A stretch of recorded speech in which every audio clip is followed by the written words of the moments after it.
Sebuah apartemen tua dengan nomor 407 menyimpan rahasia kelam yang tak pernah benar-benar mati. Awalnya terlihat biasa, namun perlahan teror mulai muncul, mengungkap kejadian mengerikan yang membuat siapapun yang masuk ke dalamnya tak pernah sama lagi. Daripada makin penasaran, langsung saja kita masuk ke alur ceritanya.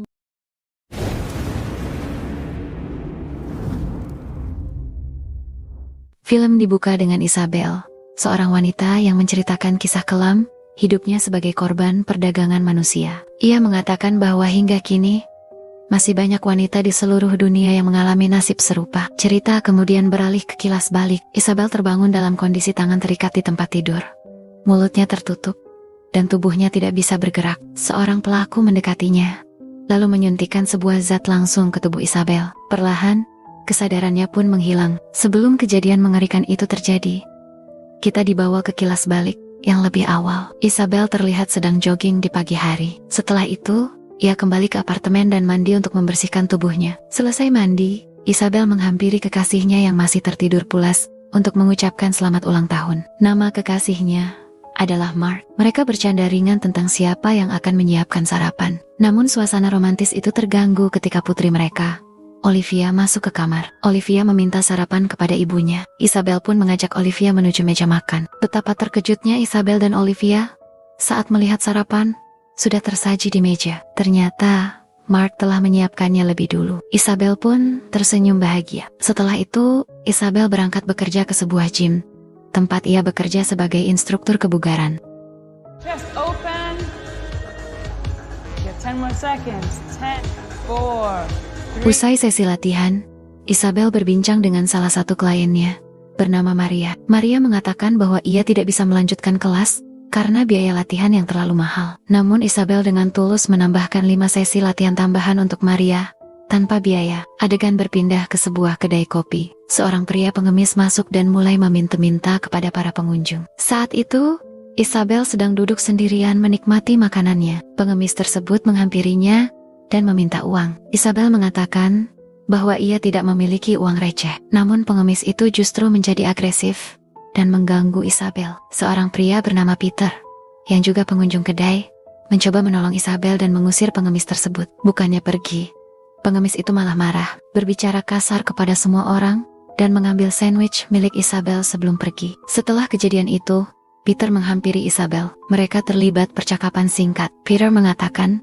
bahwa Isabel memiliki wajah yang cocok untuk menjadi model. Ia pun menawarkan Isabel untuk mendaftar ke agensi miliknya. Pada awalnya, Isabel menolak, namun Peter terus membujuknya, hingga akhirnya memberikan kartu nama perusahaan. Peter mengatakan agar Isabel menghubunginya jika berubah pikiran. Di adegan berikutnya, Isabel menemui Mark untuk meminta pendapat tentang tawaran pekerjaan tersebut. Mark mendukung Isabel dan bahkan sudah memeriksa perusahaan itu melalui internet. Menurut Mark, perusahaan tersebut terlihat aman, namun Mark meminta Isabel untuk pergi ditemani seorang teman demi keamanannya. Keesokan harinya, Isabel pergi menuju lokasi pemotretan. Sayangnya, ia pergi sendirian dan tidak mengikuti saran Mark. Isabel mencoba menghubungi Peter dan akhirnya menemukan sebuah gedung yang tampak mencurigakan. Ia sempat ragu dan berniat membatalkan niatnya. Namun Peter tiba lebih dulu dan meyakinkan Isabel bahwa tempat itu aman. Peter menjelaskan bahwa pemotretan tersebut untuk perusahaan pelayaran, sehingga bayaran yang ditawarkan sangat tinggi. Setelah percakapan panjang, Isabel akhirnya memberanikan diri dan percaya pada Peter. Mereka pun masuk ke dalam gedung dan tiba di ruangan pemotretan. Di sana, mereka disambut oleh seorang wanita bernama Chloe. Chloe bersikap ramah dan mempersilahkan Isabel untuk bersantai. Ia menawarkan air minum, buah, dan camilan. Singkat cerita, sesi pemotretan pun dimulai dan berjalan lancar. Isabel merasa bingung, tetapi Chloe dan tim terus mengujinya. Pemotretan selesai tepat waktu. Look right now, okay? All right, your new career. You're funny. Beberapa hari kemudian, Isabel kembali bekerja seperti biasa. Tak lama, ia menerima pesan suara dari Chloe. Dalam pesan itu, Chloe mengucapkan selamat karena Isabel dinyatakan lolos dan resmi diterima sebagai model. Malam harinya, Isabel berada di rumah sambil menikmati camilan. Mark pun datang dan Isabel menceritakan kabar baik tersebut. Isabel juga mengatakan bahwa ia harus pergi keluar kota keesokan harinya. Ia merasa tidak enak karena ibu Mark harus datang untuk menjaga Olivia. Oh, I don't know. 6-year-old divorced. You can't turn down this opportunity. Question. Keesokan paginya, Isabel mengucapkan selamat tinggal kepada putrinya. Sebelum berangkat, Isabel singgah ke sebuah butik untuk membeli gaun yang akan ia kenakan pada acara perayaan hari jadinya bersama Mark. Setelah itu, Isabel melanjutkan perjalanan menuju gedung pemotretan. Sesampainya di depan pintu apartemen milik Peter, kedatangan Isabel langsung disambut olehnya.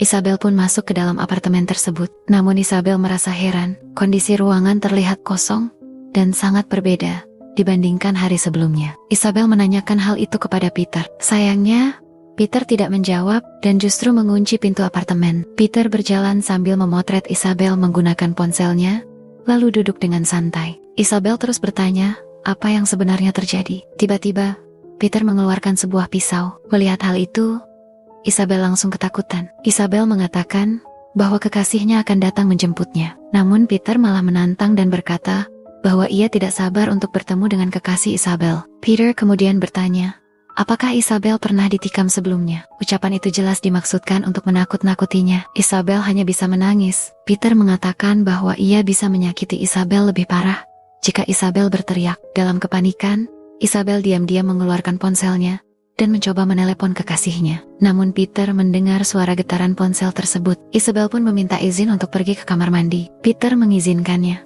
tetapi dengan syarat ponsel Isabel harus ditinggalkan di atas meja. Isabel berlari ke kamar mandi dan membuka tasnya dengan panik. Tak lama kemudian, Peter masuk dan memerintahkannya untuk mengganti pakaian dengan baju berwarna biru. Awalnya, Isabel menolak perintah itu. Karena ditolak, Peter langsung memukul Isabel di bagian leher. Setelah itu, Peter mengatakan bahwa ia akan memberi obat pereda nyeri serta makeup untuk menutupi memar di leher Isabel. Di adegan berikutnya, Isabel terlihat sudah mengenakan pakaian yang diberikan oleh Peter.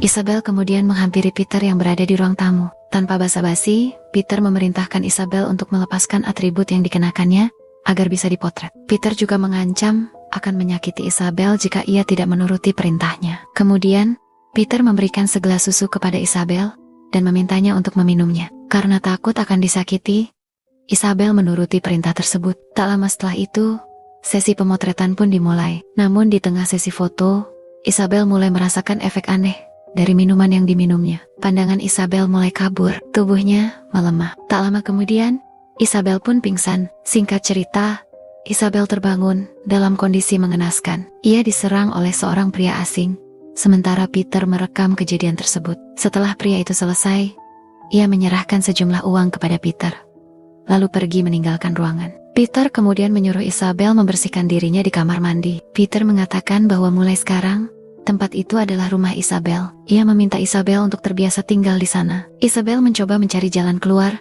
dan berusaha melarikan diri. Namun tidak ada satupun cara untuk kabur dari tempat mengerikan tersebut. Peter mengatakan bahwa tidak ada jalan keluar dan tidak ada seorang pun yang bisa mendengar teriakannya. Peter juga mengatakan bahwa pria yang menyerangnya akan kembali dalam beberapa hari ke depan. Mendengar hal itu, Isabel mengatakan bahwa ia tidak akan membersihkan tubuhnya karena ia ingin polisi menemukannya dalam kondisi seperti ini. Namun Peter meyakinkan Isabel bahwa polisi tidak akan pernah datang. Peter mengatakan bahwa Isabel bahkan tidak tahu di mana dirinya berada sekarang. Di adegan berikutnya, Isabel terlihat sedang mandi, lalu kembali ke kamar. Di sana, Peter sudah menyiapkan makanan untuknya. Isabel memohon agar Peter membiarkannya pulang ke rumah. Namun Peter mengatakan bahwa ia akan memastikan Olivia tetap baik-baik saja. Peter lalu memperingatkan Isabel agar tidak mengeluarkan suara apapun saat ia menelepon Cindy, teman Isabel. Saat Peter berpura-pura menelepon Cindy,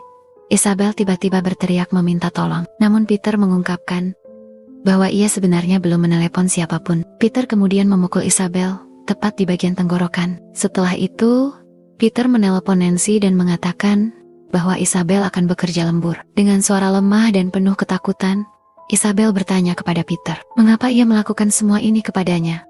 Peter menjawab pertanyaan Isabel dengan santai. Ia mengatakan bahwa semua ini dilakukan demi uang. Isabel mencoba menawar. Ia mengatakan bahwa dirinya bisa memberikan uang yang Peter butuhkan. Namun Peter menolak mentah-mentah. Sejak saat itu, Isabel terus dipaksa melayani pria yang datang tanpa henti. Hari demi hari berlalu dalam penderitaan. Suatu hari, Isabel mengatakan kepada Peter bahwa dirinya sedang hamil. Isabel juga mengatakan bahwa kekasihnya akan berusaha mencarinya. Namun Peter justru meremehkan hal itu. Ia mengatakan bahwa jika kekasih Isabel tahu apa yang telah terjadi, maka Isabel akan ditinggalkan begitu saja. Tak lama setelah percakapan itu, seorang klien kembali datang. Peter hanya berkata singkat, lalu menyuruh Isabel bersiap. Beberapa waktu kemudian, Peter memberikan alat tes kehamilan kepada Isabel dan menyuruhnya menggunakannya. Isabel menuruti perintah tersebut. Hasilnya menunjukkan bahwa Isabel benar-benar hamil. Melihat itu,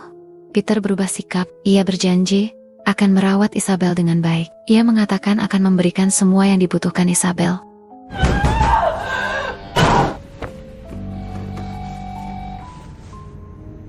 Di adegan berikutnya, Isabel berpura-pura tertidur di dalam kamar. Peter datang untuk memeriksa keadaannya. Saat Peter mendekat, Isabel tiba-tiba menyerangnya dengan benda tajam. Di momen itu, Isabel langsung berlari keluar ruangan dan menuju atap gedung. Ia berteriak sekuat tenaga meminta pertolongan. Namun tidak ada seorang pun yang mendengarnya. Tak lama kemudian, Peter terlihat mengejar Isabel. Isabel berlari dan tiba di sebuah pintu apartemen. Di sana, ia melihat seorang gadis kecil. Isabel langsung masuk ke dalam apartemen tersebut dan mengunci pintu. Di dalam apartemen, Isabel berteriak meminta bantuan, namun tak ada yang merespons. Peter mencoba memaksa membuka pintu dari luar, tetapi gagal. Tak disangka, gadis kecil itu justru membuka pintu. Ternyata, ia adalah putri Peter sendiri. Saat itu, Isabel sedang fokus mengirim email kepada kekasihnya. Ia tidak menyadari bahwa Peter sudah berhasil masuk ke dalam apartemen. Isabel pun terpaksa kembali melawan Peter. Namun perlawanan itu berakhir dengan kekalahan. Peter membawa Isabel kembali ke kamar awal. Beberapa saat kemudian,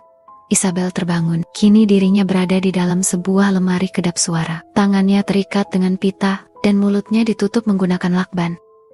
Sementara itu di tempat lain, kekasih Isabel, yaitu Mark, tiba di apartemen tersebut. Ia langsung menanyakan keberadaan Isabel kepada Peter. Mark mengatakan bahwa kekasihnya memiliki jadwal pemotretan dengan seorang pria bernama Peter di apartemen itu. Namun, hingga saat ini, Isabel belum juga pulang. Peter menanggapi dengan tenang. Ia mengatakan bahwa dirinya tidak mengenal Isabel. Peter bahkan memperkenalkan dirinya dengan nama lain, yaitu Patrick, bukan Peter. Mark merasa bingung. Namun saat berada di dalam apartemen, Mark mendengar suara seorang anak perempuan. Ia merasa tidak enak dan langsung meminta maaf, lalu pamit untuk pergi. Setelah Mark pergi, Peter segera kembali ke Isabel. Peter mengatakan bahwa pria yang datang tadi hanyalah manajer gedung. Peter kemudian melepaskan lakban dari mulut Isabel dan mengeluarkannya dari dalam lemari. Setelah itu, Peter menyajikan sarapan untuk Isabel. Awalnya, Isabel takut untuk memakan makanan tersebut, namun Peter meyakinkannya bahwa makanan itu tidak diracuni. Peter lalu mengatakan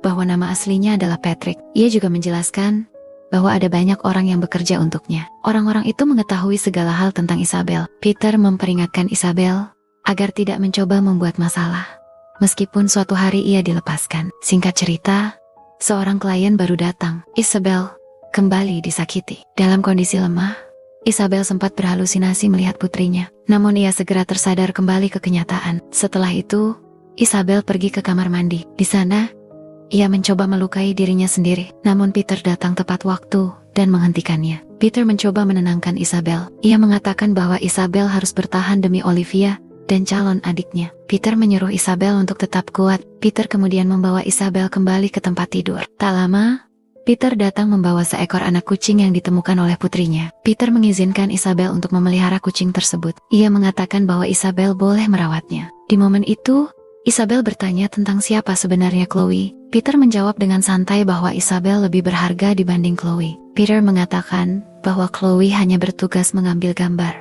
Ia lalu menyuruh Isabel untuk beristirahat. Keesokan harinya, Peter datang untuk menyiapkan Isabel, karena akan ada klien baru. Namun, Isabel mengatakan bahwa dirinya sedang sakit dan membutuhkan dokter. Peter mencoba membujuk Isabel dengan mengatakan bahwa ini akan menjadi klien terakhirnya. Setelah itu, Peter mengatakan bahwa ia akan membiarkan Isabel pergi dan kembali berkumpul dengan keluarganya. Mendengar hal itu, Isabel sempat menyinggung apa yang pernah ia lihat, yaitu koleksi foto-foto gadis yang pernah diambil Peter di masa lalu. Peter menjawab dengan tenang. Ia mengatakan bahwa sebagian besar dari mereka sudah pulang karena mereka bersikap baik dan tidak membuat masalah. Tak lama kemudian, Isabel mulai bersiap menyambut kedatangan klien spesial. Sementara itu, Peter mengantarkan klien tersebut masuk ke dalam ruangan. Isabel tampil dengan riasan yang aneh. Ia mulai berbicara kasar kepada klien itu, bersikap tidak wajar, dan mencoba memprovokasinya. Klien tersebut justru merasa terancam. Ia langsung memanggil Peter dan mengeluarkan sebuah pistol. Klien itu mengancam Peter. Ia menuntut bayaran 2 kali lipat di kemudian hari. Jika tidak, ia mengancam akan menjadikan putri Peter sebagai pengganti Isabel. Setelah klien itu pergi, Peter mencoba membersihkan tubuh Isabel. Namun pada saat itu, Isabel kembali sadar sepenuhnya. Isabel mengatakan kepada Peter bahwa ia tahu Peter tidak akan pernah benar-benar melepaskannya. Isabel juga mengatakan bahwa lebih baik ia mengakhiri hidupnya daripada terus hidup dalam kondisi seperti ini. Karena Isabel terus melawan, Peter langsung membuatnya pingsan dengan membenturkan kepalanya. Tak lama kemudian, Isabel tersadar. Kini tangannya diborgol ke sisi tempat tidur. Mulutnya kembali disumpal dan dilakban. Di hadapannya terlihat seorang pria lain. Pria itu bersiap menyuntikkan beberapa zat ke tubuh Isabel. Namun, aksi pria tersebut terpaksa terhenti. Ia menerima sebuah panggilan telepon yang memerintahkannya untuk segera pergi. Sebelum keluar, pria itu mengatakan kepada Isabel bahwa Peter sendiri yang akan memberikan suntikan tersebut. Ia mengucapkan selamat tinggal, lalu meninggalkan ruangan. Isabel ditinggalkan sendirian. Ia terus berjuang melepaskan borgol yang mengikat tangannya. Meski telapak tangannya terluka dan berdarah, Isabel tidak menyerah. Akhirnya, usahanya berhasil. Dengan tergesa-gesa, Isabel mengambil suntikan yang tergeletak di atas meja di samping tempat tidur. Ia kemudian kembali berpura-pura terikat saat mendengar Peter datang. Saat Peter mendekat, Isabel langsung menyerangnya. Isabel terus memukul dan melawan tanpa henti. Peter kewalahan dan tidak mampu mengimbangi perlawanan Isabel. Tak lama kemudian, Isabel berhasil keluar dan menemukan petugas kepolisian di sekitar gedung. Ia segera meminta pertolongan. Dalam waktu singkat, polisi langsung menyergap apartemen milik Peter. Di luar gedung, Isabel akhirnya bertemu kembali dengan kekasihnya, Mark. Mark terlihat menggendong Olivia. Mereka pun akhirnya bisa berkumpul kembali. Namun cerita belum sepenuhnya berakhir. Polisi mengabarkan bahwa Peter belum berhasil ditangkap. Ia menghilang dan masih menjadi buronan. Dengan kecerdasannya, Peter berhasil melarikan diri. Identitas dan jejaknya tidak dapat dilacak oleh pihak kepolisian, dan film pun berakhir. Pada akhirnya, apartemen 407 bukan sekadar sebuah ruangan, melainkan saksi bisu dari trauma, rahasia kelam, dan konsekuensi atas pilihan yang pernah dibuat. Apa yang terjadi di dalamnya mungkin telah berakhir, namun bekasnya akan terus menghantui mereka yang terlibat. Karena terkadang, yang paling menyeramkan bukanlah makhluk gaib, melainkan dosa masa lalu yang tak pernah benar-benar pergi.